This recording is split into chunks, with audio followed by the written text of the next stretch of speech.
DSSB MTS 2024 में normalisation का जो इम्पैक्ट है वो आपका फाइनल कट ऑफ के ऊपर क्या पड़ेगा,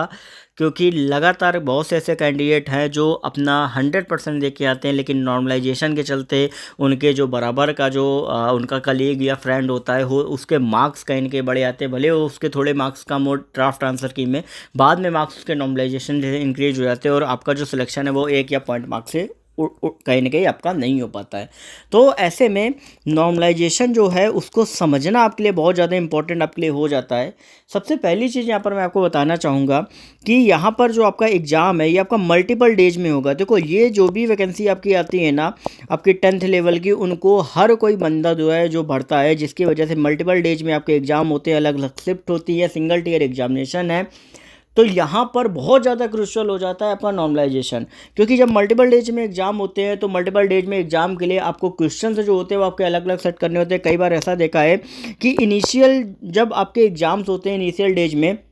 वहाँ पर जो जीए का पोर्शन, बाकी सब तो ठीक है, जीए का पोर्शन वो काफ़ी इजी आता है, ठीक है। और बाकी अगर डेज में देखोगे तो जीए का जो पोर्शन है वो आपका काफ़ी टफ हो जाता है, टफ या मॉडरेट में भी आ जाता है। और ऐसे में अगर जहाँ पे इजी आता है वहाँ पे अगर रीजनिंग और मैथ वगैरह अगर आपकी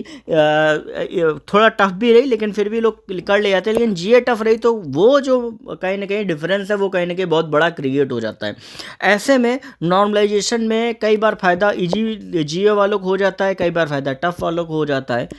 लेकिन आप सभी को ध्यान में रखने वाली ये बात है कि नॉर्मलाइजेशन में जो मार्क्स हैं वो इंक्रीज बहुत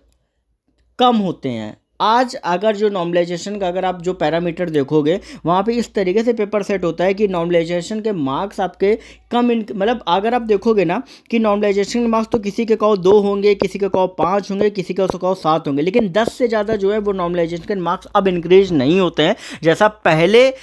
2 या 3 सालों में जैसा आपने देखा होगा, ठीक है। तो अभी ये जो पैरामीटर है कहीं ना कहीं काफ़ी देखा गया है, लेकिन अगर आप नॉर्मलाइजेशन वाले स्टेप से ही बचना ही चाहते हो कि भैया कल कोई अगर चाहे जितना नॉर्मलाइजेशन हो मुझे इसमें पढ़ना ही नहीं, मेरे इतने मार्क्स आने चाहिए, तो सबसे बेहतर जो तरीका होता है जो स्मार्ट जो स्टूडेंट होता है वो अपनाता है कि वो नॉर्मलाइजेशन में ज़्यादा से ज़्यादा क्या होता है, जीए वगैरह वगैरह टफ होती है, तो आपको क्या करना है, आपको जो स्कोरिंग सब्जेक्ट है जैसे आपका रीजनिंग हो गया, मैथ हो गया, हिंदी आपका हो गया, कई लोग को इंग्लिश में दिक्कत आती है, जिनको इंग्लिश में आती है, ठीक है, उनको हिंदी उनके लिए अच्छी है, जिनको हिंदी में दिक्कत होती है उनके लिए इंग्लिश अच्छी है। तो ये जो 4 सब्जेक्ट हैं बस इसमें आपको कमांड बना के रखना है, क्योंकि ये जो ऐसे सब्जेक्ट हैं आप फुल आउट ऑफ फुल आप स्कोर कर सकते हो। आप अच्छे से मेहनत करो तो आप इनको अच्छे से कर ले जाओगे। बात करते हैं हम जीए की, जो काफ़ी वेरी करता है। तो जीए में आपको कुछ नहीं करना है, जितना आपने पढ़ा हुआ उतना आपको करके आना है। अगर ये 4 सब्जेक्ट अगर आपने अच्छे से कर लिए, ये मान लो कि 200 में ये जो 160 नंबर का जो पोर्शन है ना, ये अगर आपने अच्छे से कवर कर लिया है ना, और इस 40 नंबर में अगर आप मुश्किल से 10 या 12 भी ला पाए ना, और इसमें अगर आप 150 भी लिया, तो ये मान लो आपने बहुत बड़ा काम कर लिया। तो बस ये जो 4 सब्जेक्ट हैं इन पे कमांड बना के रखो, तभी आप नॉर्मलाइजेशन के चक्कर से निकल पाओगे। और अगर आप एक एवरेज स्टूडेंट रहोगे तो फिर नॉर्मलाइजेशन हो सकता है कि आपका 1 या 1.5 या पॉइंट से भी सिलेक्शन आपका रुक सकता है। बहुत